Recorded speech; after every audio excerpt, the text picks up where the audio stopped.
Welcome to the Stiff Truth. I'm Bob West. I'm here with Scott Casanova. A little late this week, but like they say, it's better late than never. But we have so much to catch up on and so much to talk about. The Rona has gotten out of control. How are you doing, Scott? How are you hanging in under lockdown? Are you locked down up there? Just got the announcement today that we are officially not supposed to leave the house unless it's an emergency. So obviously a couple of beer runs will be okay here and there, but I'm handling it okay, Bob. And about the episode, being late, I have heard too, better never than late. So watch yourself, Bobby. Watch yourself. Touche. We'll keep that as an inside joke. Take two. So we've been under lockdown for most of the week. I actually went into work on Monday because I was essential. Right. Well, correction. We've been under lockdown since we got married. Go ahead.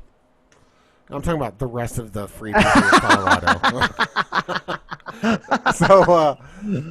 So I went to work, and then I actually got news from one of my peeps. It was like, hey, a family member of mine works in the governor's office, and they said that she's gonna lock it down today. And I'm like, what? So I hit up my boss around 1 when I heard it from the third different person at work that the governor's going to lock everything down today. So naturally, the third time I heard it, it was around 1, and I was like, I'm leaving. I'm going to go home. I got to go get essentials. I got to go buy Total Wine. I can't be under lockdown here with my family without gallons of fucking whiskey. So that's another topic altogether we'll talk about later. It's probably a stiff truth topic at some point. Or maybe just a conversation with a therapist or something, Bob. I'm not quite sure. Man, I can't afford a therapist. I got kids.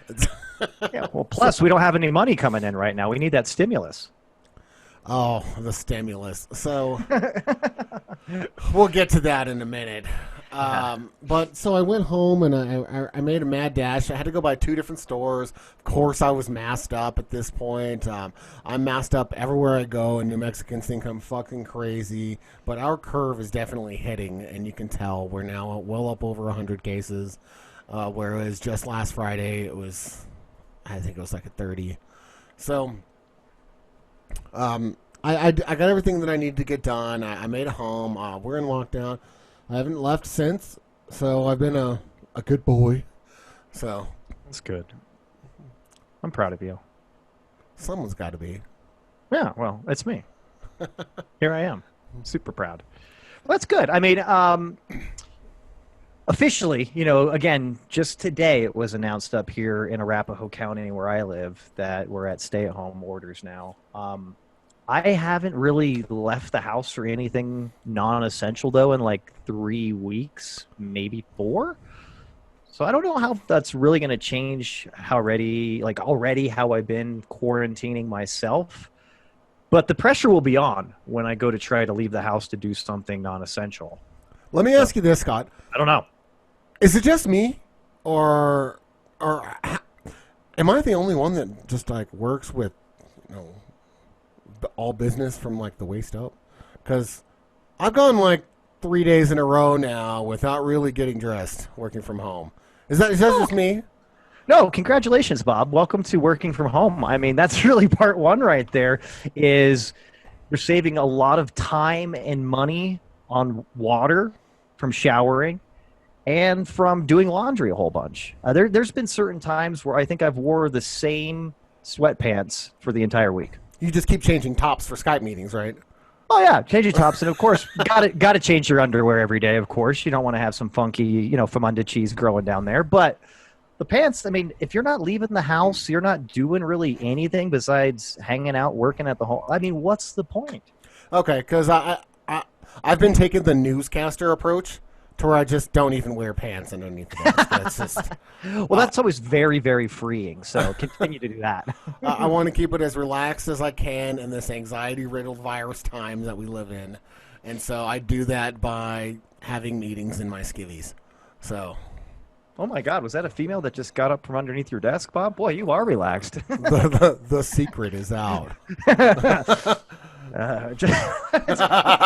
What did Bill Clinton recently say about his affair with Monica Lewinsky? He's like, I just did it to ease the anxiety of the job. It's a really, really tough job. I was like, all right, Bill, that one will stick. Good job, buddy. I love how the excuse comes like 25 years later. That's fantastic. Like it's even necessary at this point, you know? Goodness. So, yeah, Corona's getting worse. I think at this point everyone has realized it. And if you haven't realized by now that you need to stay home, you should probably, get with the program. I found it hard to believe that any of our stiffies are, still fighting the mandates and the orders that are going out and genuinely care about the community enough to, try to help maintain this, because we all got to do our part, right?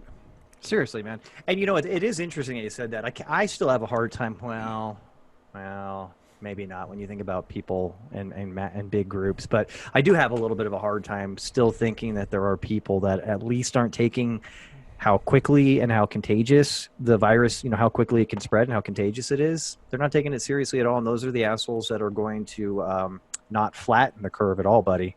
So it's very interesting to me that no matter how much data, no matter how much fear tactics the media uses, some people are like, fuck you. I'm good. I'm above the virus. What is this shit? And it's not just Zers. We could all blame the Generation Z kids and that it's all them. It's not. It's not just them. No, there's plenty of people our age that are acting just like that too. I see them all over social media. Yeah, I don't know why I have to stay home right now. It's not a dangerous virus. The entire world just shut down, but this is just like the flu. Everybody needs to calm the fuck down. You know what? The funny thing is the short-sightedness of it all with that mentality is, you're right. It's not that dangerous of a virus per se. It's not. But when you have a fucking stroke and you go to the hospital and you die because all the ICUs are filled, I guess that virus is a little bit more serious than you might have first thought. And you see right there is why I will be at home stroking it instead of having a stroke. Remember, that does keep up your T cells and your immune system. Please masturbate, everybody. 3 times a day. At least. And that's just for rookies. Morning, noon, and night. You gotta... I'd throw a couple in between there, like hobbits, you got to have second breakfast. We got to have onesies. Well, I like to stroke it in my onesies, too, matter of fact. Well, Mr. Frodo, I have to go back to the bathroom and have a onesie. a onesie and a pint. Why were you late, Samwise? Sorry, it was second breakfast. It's... You've got some of you still got some of second breakfast on your pants there, buddy. He's like super panty, and he's like, his hand's still like slimy from the lotion. He can't open the doorknob. It's... He's got beads of sweat on his brow. What's going on? Oh, I was just washing my face. Oh, we're so super mature. Anyways, moving right along. You mentioned earlier in our pre-show chat that you haven't had the chance to catch any news today, but you caught the news yesterday. You caught the news about the Senate haggling it out. Where are you at with your knowledge of that? And I'll try to fill in the blanks. From what I understand, and again, very, very broad strokes here, and I don't have all the details, stimulus package, right? That sounds so sexy. It is. It's a really big package, too. Let me tell you that. And it'll stimulate you. But no, stimulus package, I've heard all kinds of numbers being thrown around. Oh, sorry. Hold on. Let me interrupt you. Since yesterday, they have changed the name. It's no longer a stimulus package. It's an emergency economic relief package. Okay, please continue. God, that sounds so much better. Thank you for that. Now I feel a little bit more warm and fuzzy inside. But yeah, I know that they're trying to pass it. I've heard a lot of numbers being thrown around by the left and the right about how much money per person, per child, what's going to happen and everything. The last that I heard, the Dems tried to push a bill through that had, let's just say, I think 1,400 pages, and a lot of it really didn't have much to do with COVID-19 directly at all or economics. So they were kind of sneaking in a lot of stuff that they always want to push for, which is fine. Maybe not the time to do it, because it caused a little bit of back and forth with the Senate. But there was a lot of social programs in there. There was a lot of other stuff, diversity stuff in there. Great stuff, but really didn't have anything to do with really why the bill was being passed. So I heard that kind of draw a little stalemate, and then they were going to reconvene Wednesday night, I believe, and then I had to get my fucking happy ass up and work all day today. So I don't know what happened past that, Bob. Fill me in. Okay, so early this morning in the wee hours around 1, I get a message on my phone, and I love when you say wee hours, by the way. I don't know why. They said that a deal has been reached, right? Because let's be honest, putting a plan like this on the floor to be voted on when you know that you haven't come to a deal from either party is just grandstanding. We all know that's a public play. It's all about the negotiations. You know damn well when you have the votes and you're ready to go, right? I mean, come on. So finally they said they came to terms and they have a deal. So this morning, Mitch McConnell gives... we're gonna take a quick recess. So he gives this great grandstanding speech on the Senate floor talking about we needed to help our American workers, and we did because who the fuck elects that guy? I mean, this Senate stood up. We stood up. This Senate, and we needed to bail out our billion-dollar businesses, and we did. Now, This Senate stood up.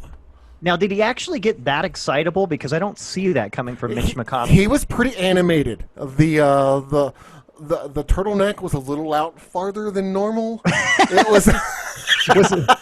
So he was about to have a stroke. It sounds like he was getting in there. He was pretty excited about this. He must have a lot of stock in that Boeing or something. Yo, Mitch, your blood pressure. Mitch, calm down. Mitch, you haven't gotten your pulse higher than normal in 30 years. Calm down. Now's not the time to stop. Right. So he gives this big grandstanding speech, right, and everything is good, and it's just all feel good stuff, and then Trump gives his speech during the day, when he has his doctors and his entourage behind him, and he gives the update or whatever. Right as that daily briefing starts going down, you start hearing it coming from the news about how sorry about that. About how I got too excited, interpreting Mitch McConnell's, There was a small earthquake in Rio Rancho just now. No big deal. Yeah, it was just my fat ham hock hands hitting my desk. So then you start hearing about, Lindsey Graham's got a problem with the unemployment extension and benefits and how they're doing that. And you start hearing, now they're arguing about some of the finer points about the governance of the bailouts and who's going to oversee how that money's going to go out. And then you start hearing it's still, okay, so I guess they didn't come to terms in the wee hours of the morning. So as far as I know, as of right now, they're still bickering about it. Wait. But they're being politicians. God damn it. God damn it. Those sons of... We won't know. We'll probably have to have a whole nother show about what's actually in this bill, because we can't see it until it gets passed, right? Because it's so hastily made right now, and they're kind of making it on the fly that naturally they're not posting any of it online, so we can't actually peruse the bill yet. And then we'll find all the weird shit that's in there, right? So the partisan shit, I'm sure there's something about gay marriage, Planned Did you Parenthood. say partisanship or partisan shit? Because Shit. both make sense to me. Got to give it some shit. Shit. So You almost sound like James Hetfield for a minute there. so in the end, though, what they're not bickering about is basically the loans for small business. They're giving small businesses a loan. So if you own a restaurant and you've had to send everyone home and lay off all of your people, you can get a loan from the Small Business Administration. That's a low percentage loan. But if you maintain your salaries and your payroll and you don't lay anyone off, when this is done, you don't have to pay that loan back. It transfers into a grant. So that's how they're helping the small businesses, which by all accounts, seems like a great fucking idea. It's going to fucking inflate our economy because we don't actually have the money to pay for this, but it is a good idea, right? When do we have the money to pay for anything? Seriously? Yeah, Jesus. We're such in debt with like $30 trillion, it's comical anymore. It's like novelty cock. But it really is. And at this point, it's not It even. looks good, but I can't take it. Yeah, it's not even exciting. You're like, get that thing away from me. It scares me. So big. But seriously, I kind of like that idea. I like the low interest rate loan that if made due, you know what I mean, turns into a grant. I don't like it the other way around. I honestly think just giving grants out is a bad idea. Yeah. I heard giving them incentive to make it a grant by retaining all your people and sucking it up right now. That's cool. And it's a bipartisan thing. From what I hear, they're not really arguing about that. Well, a certain time, they've got to stop arguing, or else they're not going to pass any bills. So, I mean, yeah, and it seems like the two key points that are being argued right now is the bailout. Right, they want to give $500 billion to some of these key market-controlling enterprises, like Boeing is a good example. Right, to bail those guys out, and those are going to be, you know, low-interest loans. So they're not like money, but they're loans. But then they're saying you can't actually use the money when you're back on your feet to buy your stocks back to increase the value and then sell more stocks to come up all dirty off of this like they did off of 2008, right? That sounds like manipulation there of the stock market. It sounds already illegal the way you just said it. It doesn't sound like a free market economy. It sounds fucking socialism to me, but hey, that sounds crazy. Yeah, no, I don't agree with that either, too. I heard that being thrown around, buying back their own stock. I mean, come on, give me a break. No go there. Do you remember the woman that ran for president? She was the CEO of HP. Carla Fiona? I don't know. If she was a woman, I probably wasn't listening. Well, if she was a she, then she was probably a woman. But anyway, just kidding. I saw her on the news today, and she said, I think the corporate bailouts are a bad idea. I think that they should have to figure it out.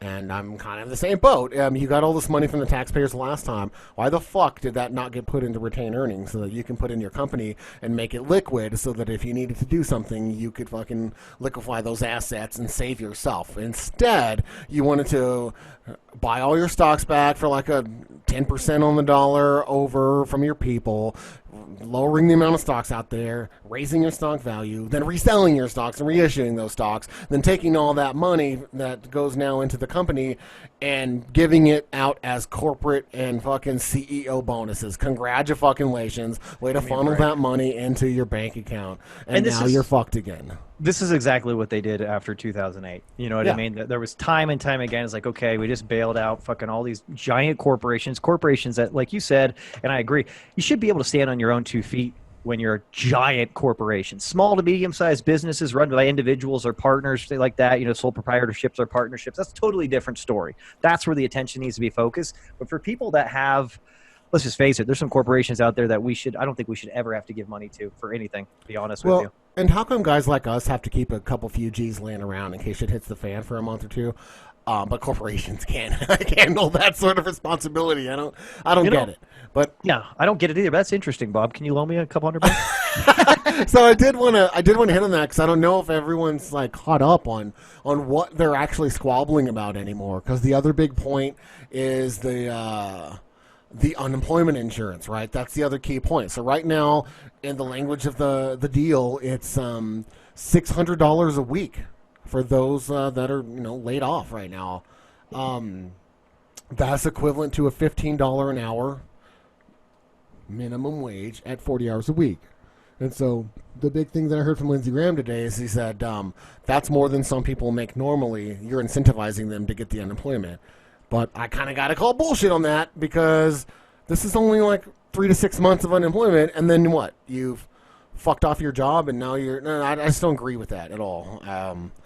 But that's what they're squabbling about, right? They're squabbling about the unemployment insurance changes temporarily, and then they're squabbling about the corporate bailout and specifically the oversight and how that's going to be managed, and so that they don't just completely rob us blind. But I know that's all super boring, but that's kind of where we're at. It is where we're at. And you know what's it's interesting that you actually can pay attention to what Lindsey Graham said, because usually when I hear him, I just hear war machine, war machine, war machine. I love Trump. Big kisses for Trump and more war. It's usually what I hear. Well, He's that's not true. He's a warmongering dude. He's a warmongering dude, I'm man. sure offline he mixes in misogynistic comments, possibly even racist comments. I don't know. You know what? I'm looking in a funnel about this guy, Bob, and I need to open my mind and realize he could be way bigger of a douchebag than I even realized. He's not a one-track guy. He's probably a fantastic guy, but I just think that old money politician, white guy from the South, born in like 1945, he's probably a piece of shit. I don't know. Just gonna guess. And I jest there a little bit because I just remember hearing him do like a couple of different interviews during the time when he was trying to justify us basically using military force. But it was funny. I was like, wow, he's really on board with this. Like, he's ready to rock and roll. He can see the greenery coming in from the war. He's like, yeah, I got like 2.5 million diversified and defense contractors. Yeah, and Halliburton. Yeah, he's like got stock in Halliburton too. You know, Halliburton and Lockheed, and yeah, of course. Yeah, baby, let's turn the war machine, baby. Yeah, well, you know what? It's interesting, man, and it's kind of a catch-22, I guess, a little bit here because, I mean, we essentially have shut down our entire economy, right? Let's just face it. Yeah. There's a lot of facets of our economy that are just completely lights out right now. I'm surprised I still have a job, but I thank God. Yeah, me too. I feel very, very fortunate right now. Yeah. So there's that, right? The economy's completely shut down. I do understand the concept. The longer that it is not turning, the harder and harder it will be for us collectively as the American society to get back to economic stability. And that's kind of where one side is seeing this, right? Probably the right, saying we need to get the economy back on track. And then you have a little bit of a pull with lives. I wouldn't say a little bit, but lives are more important than the economy. But again, what lives are people coming back to if the economy is shut down too long and there's no stimulus? You know what I mean? So it's an interesting kind of, I don't know. I see both sides of it. Hopefully I'm not rambling too much. I tend to do that. Oh, I was just enjoying my break, so ramble away. It's like I actually needed something to drink. I was a little parched. So, interesting thing. I think Trump's like really kind of stuck in the middle on this too. Because at one side he has the people, and on the other side he has his peers, his donors, his brethren, his people that he received money from, right? And all of his corporate entities that are saying, fire up the economy.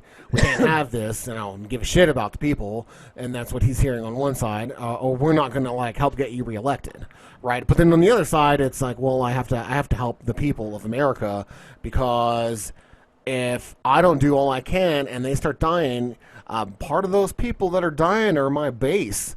And I can't have my base turning on me, or I won't get reelected. So he's trying to really walk that line and balance things, and I think he's really struggling. Just from the things that I've been watching him, like it's day to day. He feels one way and says some things the first day, and then on the next day he's kind of back on the other side of the fence. And I really think he's a little bit confused that like his best course of action, personally, for his own reelection. And I definitely think that he's highly aware of that at this point.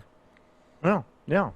Yeah, I agree 100%. In fact, he has no way of hiding how much he's waffling right now. You know what I mean? Like, no. And it's interesting too, because apparently, and I did read this morning. I think it's like, Trump is confusing the American people right now, and this is not a good thing. Yeah, I didn't really read into that article too much, but that's what I understand. Is one way he said on Sunday, I believe, right? Sunday or Saturday. And this was key, taken out of context, too. I love how the media does this. He's like, I would like to see the country and the economy back in action and hitting it hard by Easter. That's what he said. I would like to see, right? Now, this was just an interview with some reporter. That was construed. It was Was it Fox? I think it was a Fox News sit down. It might. Well, that's the only place where he's comfortable sitting down. So yeah, that makes sense. But yeah, but anyways, he would like to see it. He would like to see it. I would like to see it. I'd like to see the economy. Everyone would like to see it. You know, I'd like to see it tomorrow. That's fucking fantastic. But you flip to MSNBC, CNN, all the other ones. It's like Trump's going to open up the economy again on Easter, regardless of what the CDC has told him. Trump is going to do this, and he cares about the economy over American lives. I was like, well, I don't think that's what he said. He said he would like to see. Just like we would like to see a lot of things, Bob, but we don't. Not right away. Maybe we have to wait for them. Maybe a little too long. Maybe we get a little frustrated because we can't see them. Are you talking about like anatomy parts or what's going on here? I was trying to get you to do something with that. Yeah, I was. I was going down that road just for fun. Shit. Oh no, I was back here as just a fan enjoying your rant. I was in the same boat as all the stiffies on that one. I was just waiting Bobby, and watching in awe.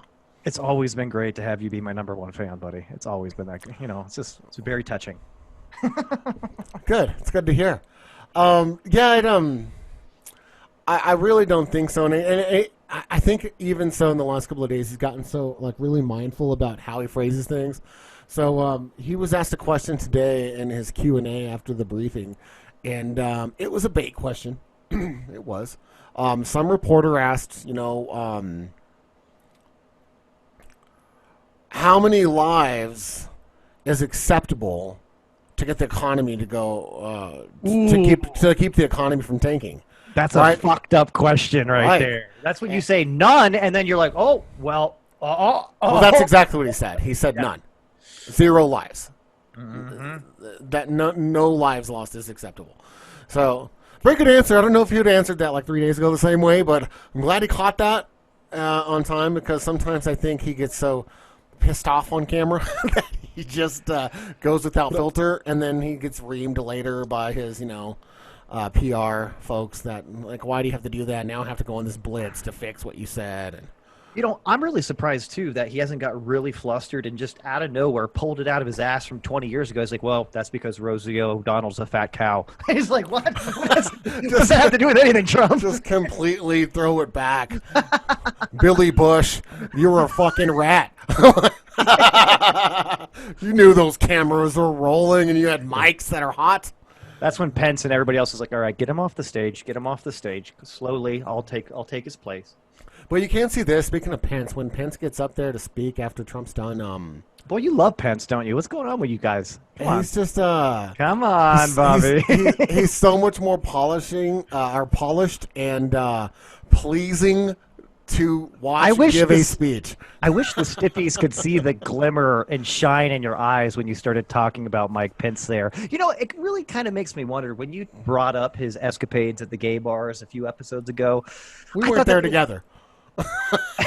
I knew it. I knew it didn't come out of nowhere. Okay, anyways, proceed.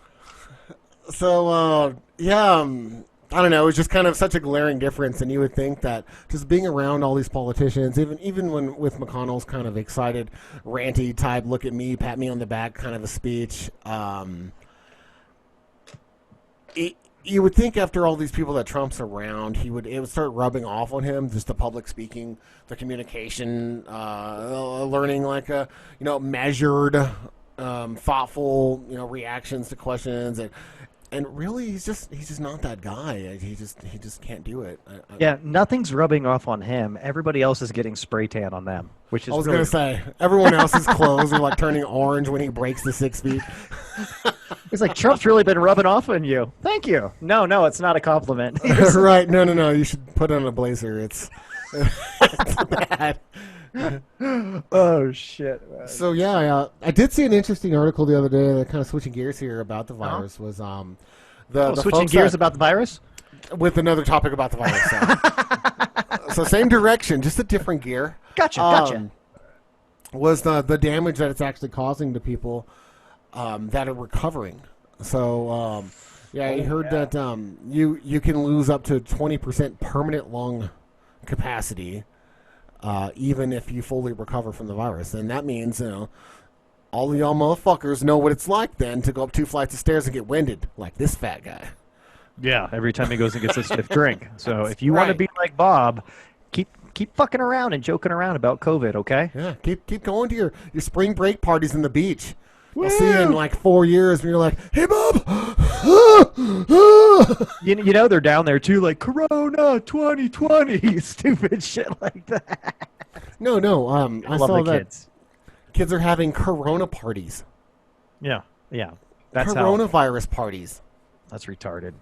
I did see not the best picture, but it was really a picture that exemplified how ridiculous that Generation Zers are. It was this college kid, who put a picture on Instagram or wherever licking a fucking public toilet, and then the Okay, next wait, picture. hold on. Wait a second. That's not even cool before the virus, dude. Yes, but people are doing it to try to go viral. Well, they're gonna get viral for sure. I mean, They did. The next picture of this kid was fucking in a hospital bed with oxygen on his nose. Jesus Christ. Well, I mean, you know what? And I bet you, I don't know the details here. I'm just speculating. But when you lick a toilet seat, you probably might pick up a couple other things that makes coronavirus a little bit more heavy. You know what I mean? It gives you probably already pre-existing conditions. When you get like a little case of like gonorrhea mixed with Hep C and some tetanus, whatever. I mean, just throwing it all out there, just disgusting stuff. When you're, what are you doing? Did you get coronavirus? No, I got C. diff. Jesus Christ! Who the fuck licks a toilet seat, anyways? I wouldn't even lick my own toilet seat, and I sit my ass on it. No. Not even after I Lysoled it, because I know what goes on there. I'm not sticking my tongue on the fucking toilet. That's weird. Kids, people poo on those. Stop it. Oh my god. Because I got to look out for the kids, Scott, because it's all about the kids. We got to keep them safe. It really is all about the kids. And that is really what makes me upset about these kids and spring breakers really not only not taking this seriously at all, but basically making a mockery out of it and a joke. I mean, you can see already. I don't think they're going to have the last laugh on this one if they don't start taking it seriously, Bob. No, fucking dill holes. So, a couple of days ago... Good one, Bob. Good one. I know. Don't upset me. You dill hole. I went to Ned Flanders' house and got all the insults.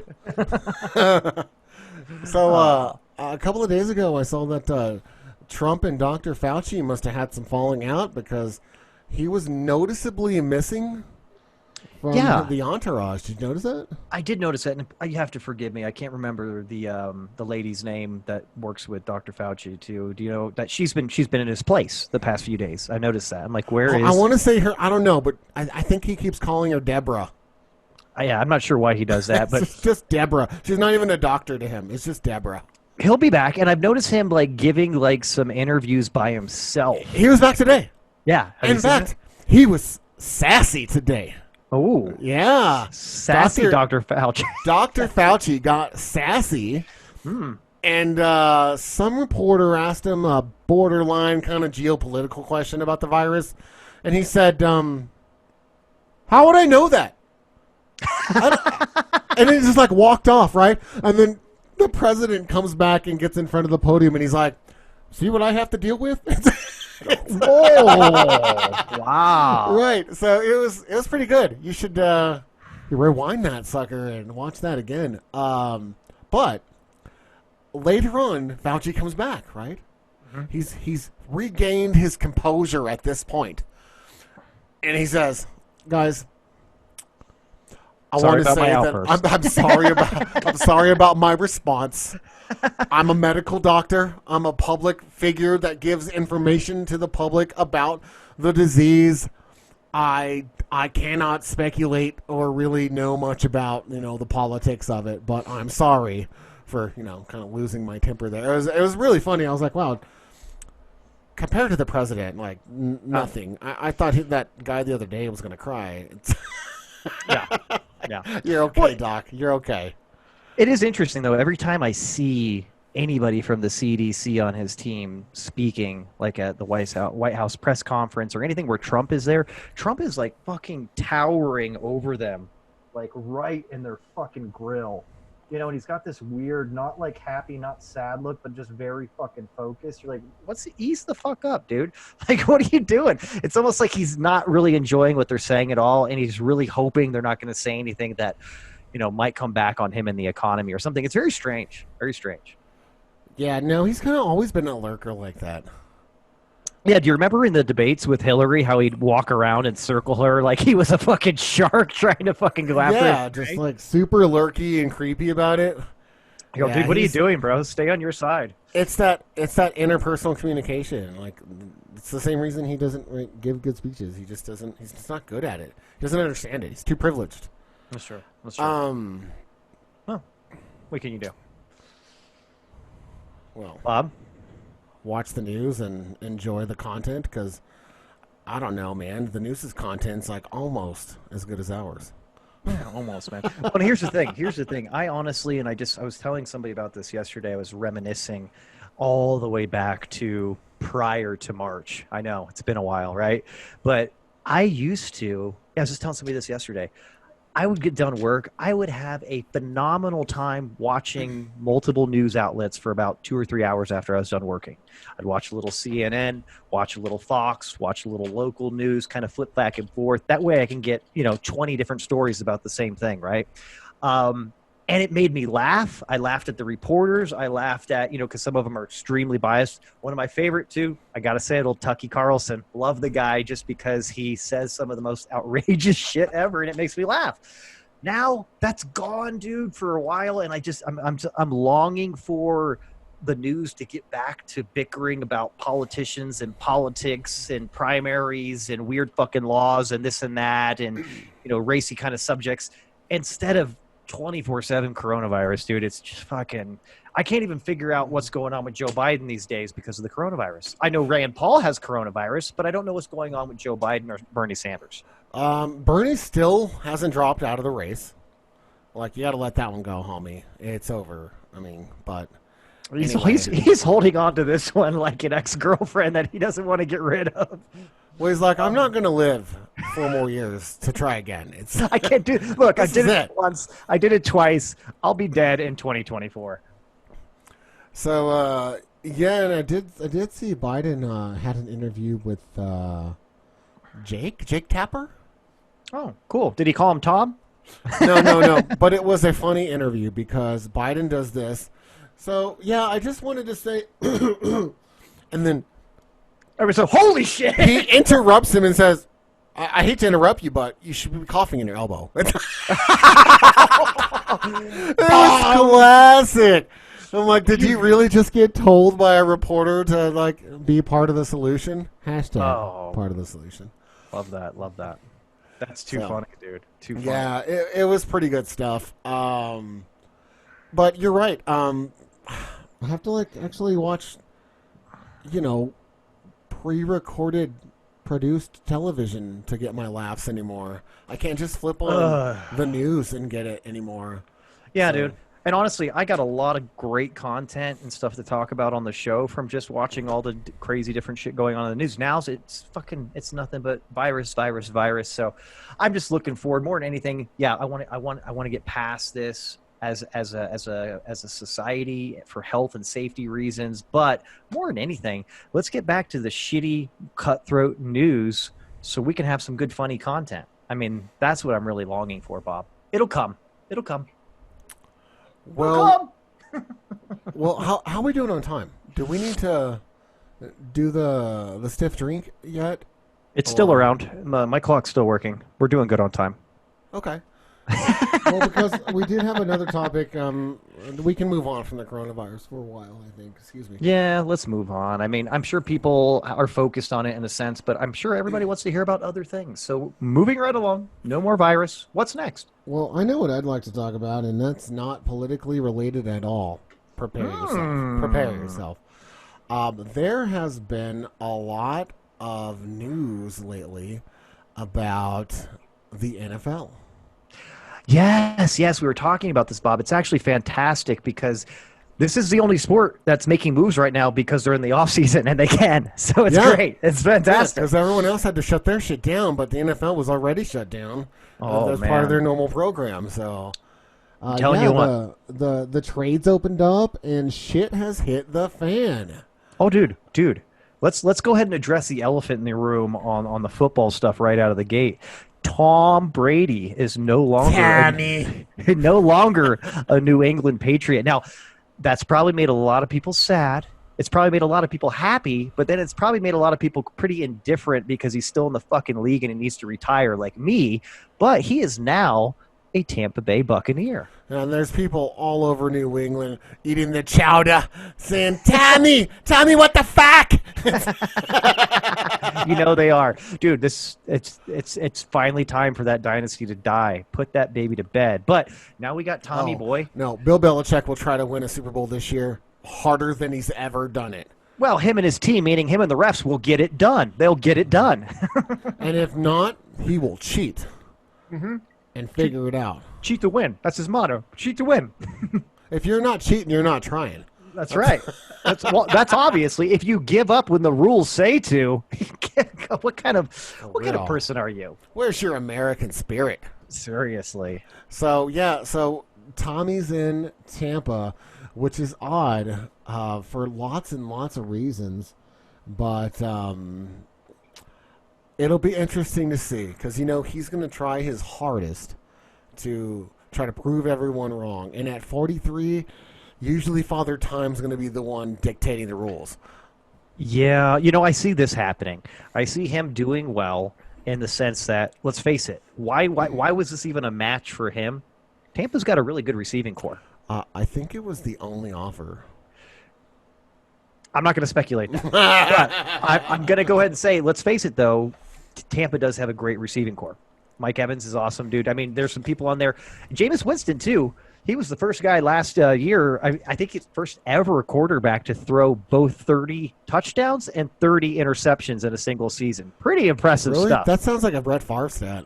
It does, but look it up. I'm pretty sure I heard that the other day. And didn't he throw over 5,000 yards last year? He did. He was only like the 8th or 9th person to throw over 5,000 yards in a single season, too. Correct me, though. He was not the Defensive Player of the Year? Unfortunately, he lost out to an actual defensive player, but he was way up there with those amount of interceptions. But so he's out. Tommy's in. They got a good receiving core down there. What's going to happen? What's going to happen? They might be good. What's going to happen to Winston? I don't know. He'll go to a backup spot, which is where he probably should have been to this point. Yeah, I think so too. I think he came out guns blazing. Just too much. I think they were treating him too much like Cam Newton when Cam Newton was coming out of Auburn. He was the legit real deal coming right out of college, and I think they kind of thought Winston was going to be the same, even though he's not nearly as quick on his feet. He doesn't nearly have the kind of accuracy that he does. And I think that was his downfall. Now, Cam's gone too. No more Cam. Cam is gone. Cam got released. Yeah, they said, take it easy, Cam Newtons. And there's speculation that he might be going up towards the Washington and teaming up with Rivera. You know what? That's fine with me. I don't see him coming in and taking a starting position in Washington, though. I just don't. Over the young kid? I don't know if I do. I have yet to hear that there's any speculation about Cam Newton going to Washington. It would make sense just because of Rivera, but I'm not sure how much those two are on the same page anymore. Yeah, it'll be interesting to see where Cam ends up. Another big one was Melvin Gordon for the Chargers went to the Broncos. Yeah, that's big already right there. Have an all-pro running back. Yeah, that's true. And then they've also released Flacco. They cut him. Thank God. Because Right. of waste of space. They're going to go with the kid, that rookie quarterback they had last year, Drew Lock. Good. He went 4-1 in their last 5 games as a rookie. So they might have something going there. I kind of think that the surprise team is going to end up being the Raiders. The Raiders have been making a lot of moves. Gruden is no punk bitch. I think he's got a plan. I think he's got the time to do it. He's on year 3 now. Who did he pick up as quarterback now? They still have Derek Carr? Carr, but then they also picked up Marcus Mariota. I saw that. Now that's interesting to me because he was cut pretty much, not cut, but he was sat. He's by the just like Titans. Winston. Yes, he is. They're on the same contract, and their contracts expired, and both teams decided to not renew them, so they just let them walk. Let's face it. Be it Ryan Tannehill's doing or not, or maybe it was just the amazing running back that they have. But he stepped in and they just started winning games. So Yeah, Tannehill was good. Tannehill was good in Miami. Yeah. He was on a shit team, and he was probably the best player on that team. So. I believe Tannehill got like a $40 million contract with Tennessee. Oh yeah. He cleaned house. So Yeah. good. He for did a him. good job. And then Derrick Henry, though, that fucking dude, Jesus Christ, he's a man. dude, he's a beast of a man. He is a man. He's bigger, tougher, faster, stronger than any other running back in the game right now. Yeah, he's like I hope that guy got a good payday. I didn't see if he did. Oh yeah, no, he did. Yeah, I would say he definitely did. They opted to keep that guy around for the foreseeable future, and they backed the Brinks truck up to his house and brought a shovel. Oh, He was Jesus. Scrooge McDuck could be jumping in that shit. You know what I'm saying? After it's been hosed down, it is coronavirus climate. Oh, so. that's true. Yeah. Well, Gotta take it easy there. Where's my hazmat suit when I need it? So Philip Rivers left. He's now with Indy. So we'll see what's going to go on there. Brissett versus Rivers. Yeah, Now, see who wins that competition? It's going to be crazy. I think Rivers wins it, and I think he should. I think he should be the starter. He probably will, but you never know. I would imagine with that coach that whichever quarterback has the better preseason and offseason is going to take that job. I don't think he'll just give it to Philip Rivers because he's probably a Hall of Famer. Yeah, he's one of those guys borderline and everything. Well, you know what?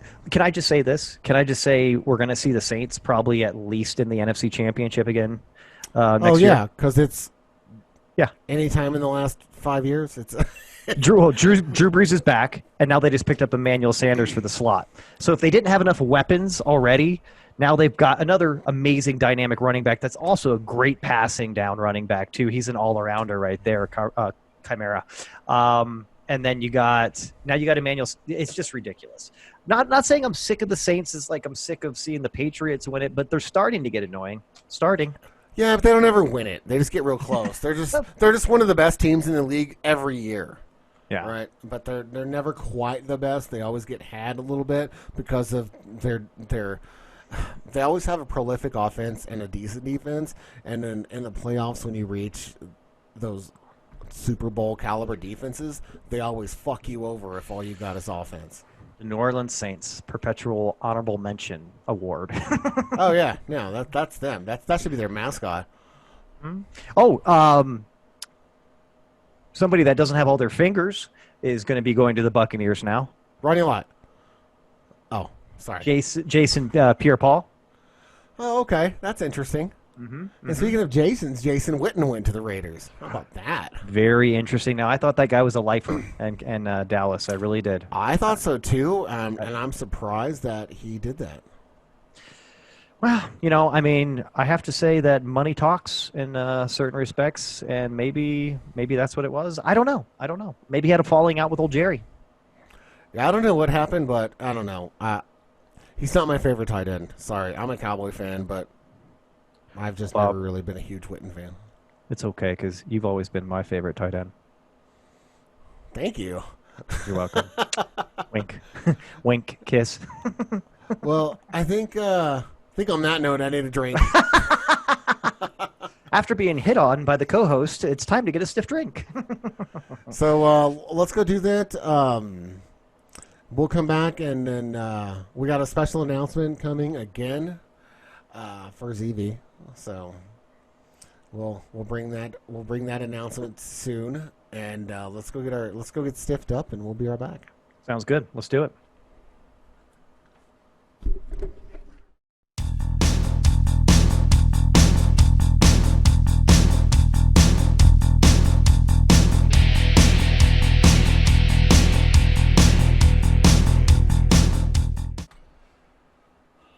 So, Hi. my daughter didn't want to let me come up the stairs. Did she bully you? What happened there? She's like, "You're done, Daddy. You're done." Done. And I'm like, "I'm not done."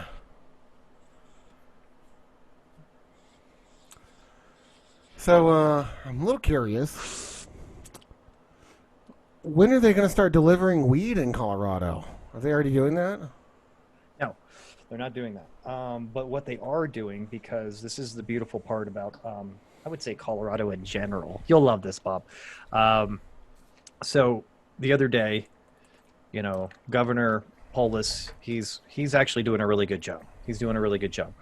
And they had basically a meeting where they were going to just go ahead and start shutting down all non-essential businesses, right? They had done that already with bars, restaurants, movie theaters, libraries, this and that. They had left dispensaries open, mainly because we were the very first state to say, hey, medical marijuana is a real thing. People need it for medicinal purposes.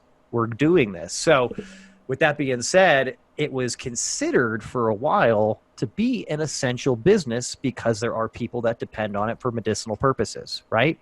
So they kind of left it open. And literally, I think it was 2 or 3 days ago, all of a sudden they're saying, okay, now all the liquor stores and dispensaries are going to be shut down until April 15th. Now, naturally, I'm glad I went and stocked up last weekend, so I'm fine. But I was like, oh, shit, that's some hardcore stuff, man. There's going to be I was like, and I especially, like our Stiff Truth a few weeks ago, I especially focused on the people that couldn't get alcohol during this time of tension, too. Not really the potheads. I think they could probably handle themselves a little bit better if they ran out of weed versus people running out of alcohol. So I was like, whoa, closing down the liquor stores and the dispensaries? Now you're just going to fucking piss off everybody. Here come the riots. About 3 hours later, they reversed their decision. Liquor stores open back up? Dude, liquor stores back open and dispensaries curbside. Okay. and online so they'll run your weed out there. Yeah, they'll run your weed out there, or some of them that are purely medical still. You can still go in there if you have your medical card, but they're only letting X amount of people in at a time, and they have limited employees, blah, blah, blah, blah, blah, so for social distancing. But great Colorado. They're like, hey, we're doing this. We're putting our foot down. We're just fucking around, everybody. We know you guys need your weed and your booze. Well, so our governor just went ahead and left the liquor store on the essential list just right away. So it's like, here's the essential businesses. And it's like hospitals, grocery stores, gas stations, liquor stores. It's fucking on there. I'm like, all right. So at least we know we got that. You gotta avoid the riots, man. You gotta avoid the riots. So we went extra stiff today on the drink. I've already enjoyed a couple sips, just so you know. It's a man's drink. Yeah, it is. Actually, I don't know. It doesn't have to be. I just haven't known too many women that will drink a Scotch Rocks. Not too many. I do know a couple. They're damn good women, too. My wife's one of them. But, yes, Scotch on the rocks, my friend. Look at you. Enjoy. Sippy sip. Oh, that's good. It's a good drink. Scotch. I love Scotch. Scotchy. Scotch. Down in my tummy. Yum, yum, yum. Sorry. Little Anchorman for you guys there. So, a little bit of movement on ZV. ZV is... Wait, hold on. There's a lot of movement going on right now, right? Let's not dull it down. Let's church it up. Let's give him the full Monty, my friend. Go ahead. Try it again. Take 2. Lots of exciting updates on ZV. Yeah! We've been working really hard and being diligent and trying to promote ZV as best we can. We're really getting them out there. ZV is everywhere. You can find Zach Vance's self-titled album, Zach Vance, on iTunes, Spotify, Amazon Music, Google Play, Deezer. There's like 20 other ones that I don't recall the name off the top of my head, but basically, if you want to hear ZV, you can. Oh, yeah, and right out of the gate when you told me that, you're like, hey, we are essentially ZV's music producers right now. I mean, just getting his music out there, right, which was amazing. I was like, what are you talking about, man? It's happening. It's done. ZV's out there. And I was like, yeah, it's on Spotify. I got on Spotify right away. Sent you the Spotify link. Yeah, I followed him right away. Started jamming Dirty right out of the gate. And I was like, fuck yes. Fuck yes. So ZV, you're on your way to prominence, buddy.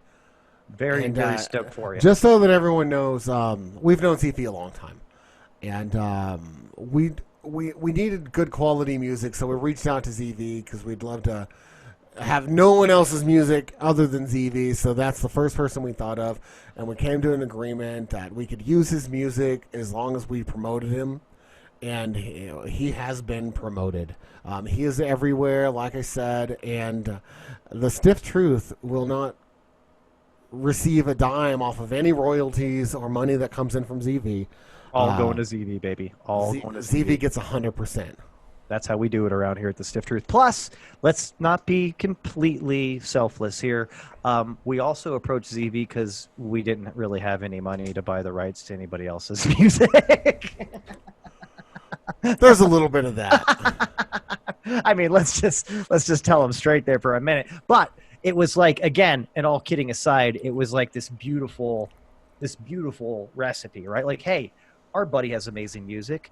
I'm sure that we can work out something to where we can use his music for our show. It'll be unique to the show, and it'll springboard ZV getting out there where he needs to be and where he's deserved to be now for a very long time. So I can't express how pumped I am for ZV, man. No, absolutely. And now he can take advantage of our huge audience of dozens of people. Hey, just like the coronavirus, though, if you guys get out there and please don't quarantine our show or telling, the quarantine, the telling of people about it, those dozens will eventually turn into a couple of dozen. Yeah, dozens more. No, but we have increased our listenership, and we have been steady increasing. So thanks, Stiffies. You guys are awesome. We do have a Stiff Truth today that I wanted to hit on because I think it goes along with our vibe, the theme of our show, like really what we stand for. And our Stiffies, you guys know that, one of the big things about this show is that me and Scott may not see eye to eye on everything, but we definitely respect each other enough to listen to each other, usually. And hear each other out on our difference of opinions. And this show is all about promoting dialogue, right? We are not your source of news, but maybe we could spark up a Denver conversation that would be beneficial and provoke thought, right? So that's kind of our mantra around here is let's get people talking about some of these things. And so one of the things that I wanted to bring up about the Stiff Truth is all the politicizing. The politicizing for the last several years, of course, everything is politicized. But even with the coronavirus bill, it started getting politicized when they started passing the first second. What are we in, the third one now? I think this is coronavirus bill number 3. Yeah, they're working on the third right now. Yeah, the first because two they're really putting things. their heads together and putting the politics aside, aren't they? Well, Yeah. with this last one, I'm going to have to say they did a little bit. I was actually kind of proud of the Senate with the Corona Bill number 3, except for it's yet to be voted on, so maybe I'm speaking too soon. Good job, Mitchie. You made Bob proud. Proud. Thank you, Miss McCall. Okay. Yeah, no, I mean, not just the bill, though, Bob. I mean, the bill kind of is the last example of this, right? It's not out of being like thoughtful of each other. Everyone's terrified of the constituents right now. No, it's ridiculous, man. I mean, where do you want to start here? I mean, do you want to start talking about the bill more? I think we talked a little bit earlier. We scratched on the surface. I mean, what glares at you as being kind of the most annoying thing right now about this? Well, I hate the media bait, right? I hate the media bait that's going on in the politics right now. Like, excuse me, when they first started discussing this bill and like, well, we're going to get it out there, right? Then the Republicans made a completely Republican version of this bill. And it was obviously a starting point for negotiations because it was so right conservative oriented with, how they wanted to present it. So that way when they presented it, because you have to get 60 votes in this one, can't just nuclear option this one. So they needed some Democrats to vote on it, and they knew they weren't going to have that. They didn't even have all the Republicans vote on it. But they went ahead and Mitch McConnell threw it up there and got a vote on it just so that he can go to Fox News and say, look, the goddamn Democrats fucking don't like people. We put a bill out and they didn't vote for it. So, and I hate that shit, right? And then right away, then the Democrats do the same fucking thing when they counter their bill. It's so fucking democratic that there's no way, and it's just like, but it was correct, and they were both starting points, right? Because you do want to come out from what you want most in a negotiation, and then you kind of whittle down. But the part where that makes me fucking upset is when they trot it out in front of the media and they confuse the fucking cretins that don't understand what's happening or the process because they either haven't or don't recall their civics class. Yeah. Yeah, no, it is interesting to me, Bob. I mean, you're right. I mean, I guess it's both the start, but you can tell just in the bill and creating this bill, right? They cannot, like I was just saying a minute ago, they cannot lay down their agenda for pushing their political views and political policies at all. It's a 24/7, never switch off, not stop going in that direction, regardless of what is happening. We're talking literally about trying to save hundreds, maybe thousands, maybe more lives, depending on how long they draw this shit out, right? We could probably agree on that. Yep. And this kind of sociopathic, disconnected kind of attitude that they have to really the issue and why they're doing the bill, and still on overdrive going towards their political goals, it's sickening, bro. It's sickening. Yeah, so Mitchie Pelosi, baby. Mitchie Pelosi, baby. It's okay to have starting points that are very far apart in a negotiation. That's what negotiating is. However, could you please stop trotting it out in front of the fucking news and confusing people? Yeah. The Democrats get onto Trump for confusing people in his briefings and kind of going back and forth and saying different things that aren't even fucking facts, and then they go and they fucking try to say, look at this bill, when you know damn well that's not the bill that's going to pass. I really miss the times that Democrats and Republicans could go behind closed doors until the wee hours of the morning with their scotch, and we wouldn't hear about it until the bill was done. We wouldn't know the details. No one would know because it wasn't fruitful. And it's still not fruitful, but they keep doing it. And now everything gets trotted out and put forth in the great court of public opinion, and it's not fucking... It's not something that... There's no benefit to that. All you're doing is creating divisiveness when you run your operation that way. And if our elected officials, because they do not run the country, let's be clear that they work for us, representing us. We do not work for them. They are not the leaders. We are. They are the representation of us. So it really pisses me off when they think they have all this power, because none of the voters know any better to go do something about it when it's ballot time. Well, see, and that's the thing. You just said it right there, but I have to kind of disagree a little bit, though. They do have the power because the people that are voting on a mass majority are fucking retarded. They're stupid. They're not paying attention. They're ill-informed, not just uninformed. You know what I mean? So they do, unfortunately. He's not talking about our stiffies, by the way. Guys. No. You guys, you guys don't vote. But anyways. But in all seriousness, no, everybody knows what I'm talking about. The stiffies definitely know what I'm talking about. Mass American society, on a whole, the masses of people are pretty fucking dumb. Let's look at the toilet paper hoarding, for instance, during the coronavirus right now. I mean, that is a perfect example of how smart we are as a group of people. I took a nap on a fucking bunch of toilet paper today. How was that? No. Was that like sleeping on a bed of money, bed of $100 bills? I don't know, but I gotta tell you, my honey's clean.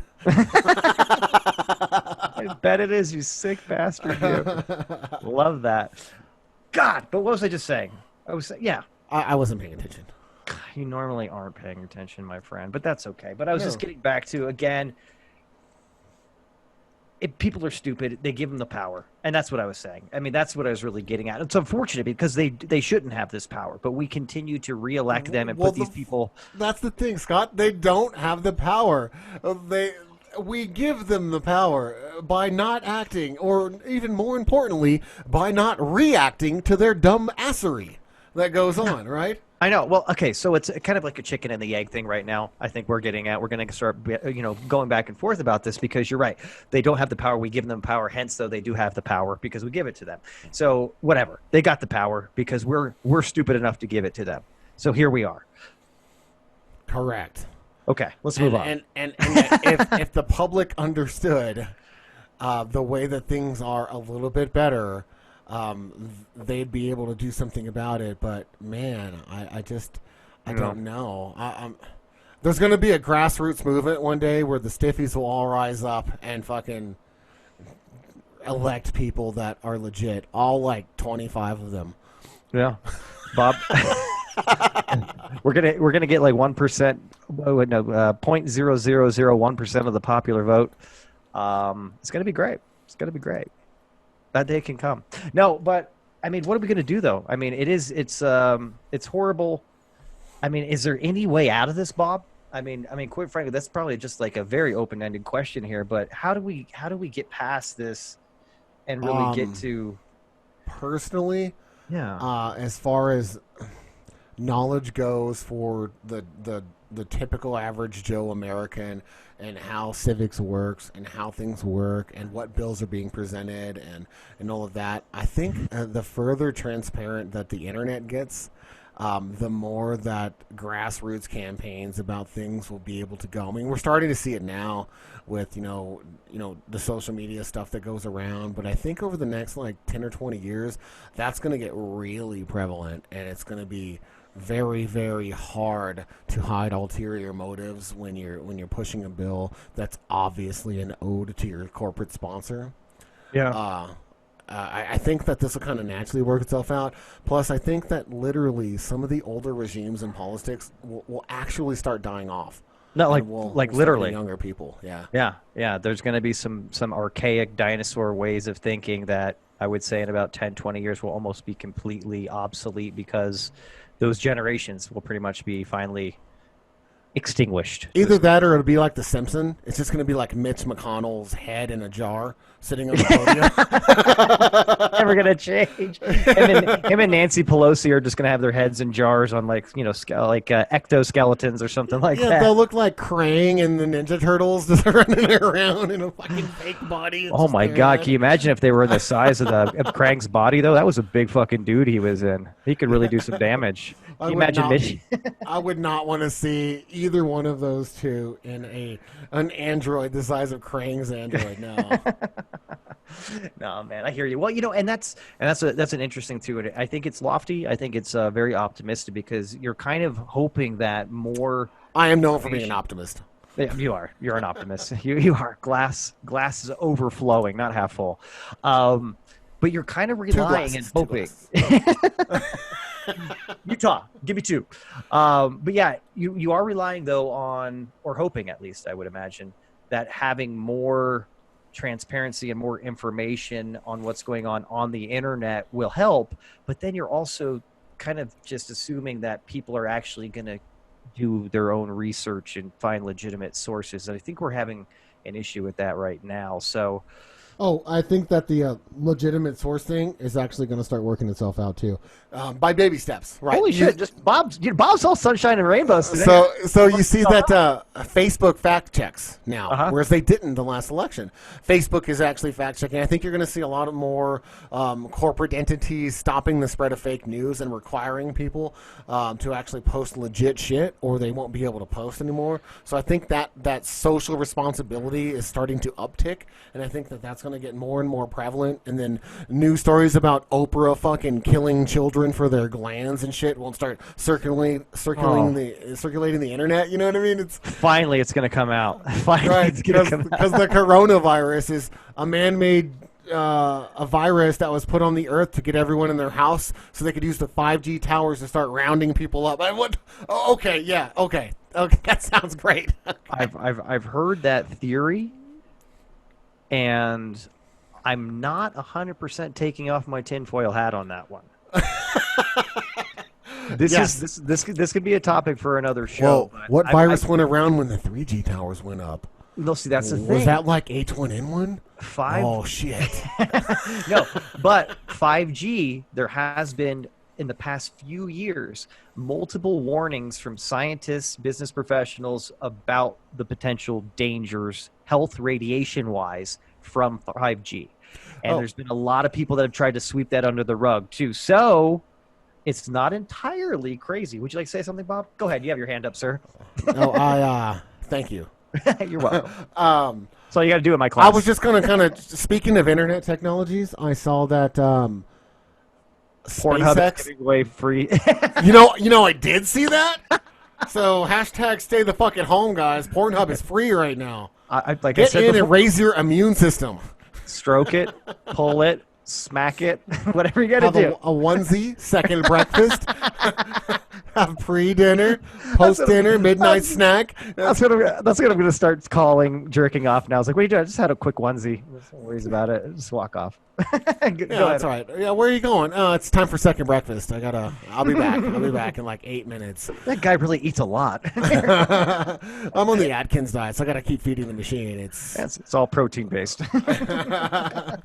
But no, I saw that SpaceX got its okay to start putting up the fucking satellite internet. Have you seen this? I did not see So there's a plan to make a grid array for free internet. Elon Musk wants to give internet to the world for free so that people in Why rural not? areas and people like in Africa and shit, that they have instant fucking knowledge and infrastructure. Well, think Boom. about this too, from a e-commerce standpoint.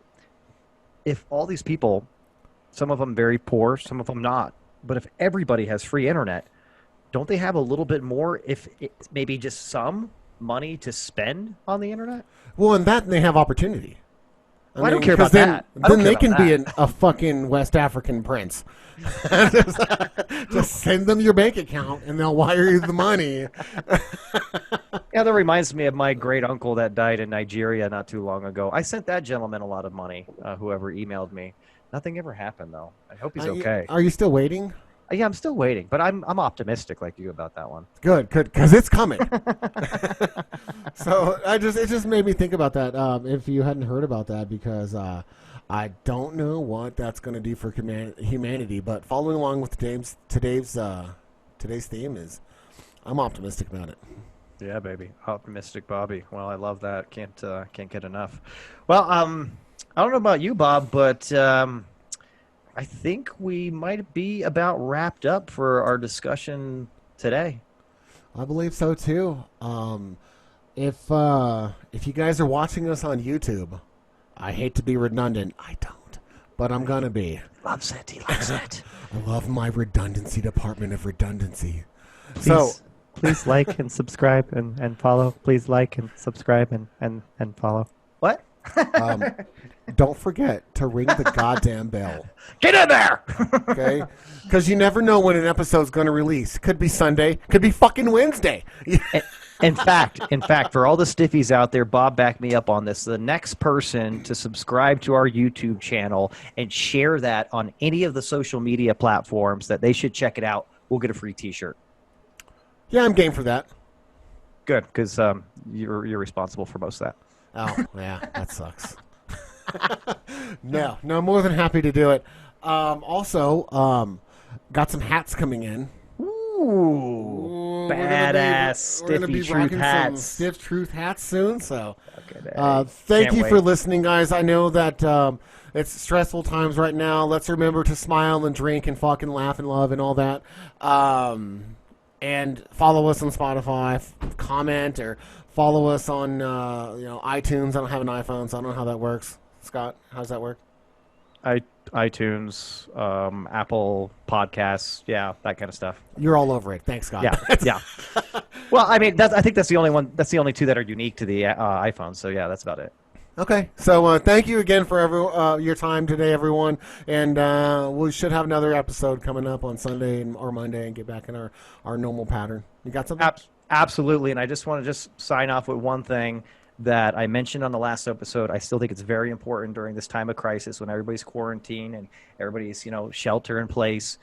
Keep spreading those cheeks, guys. Keep spreading those cheeks, and we'll see you next week. See ya.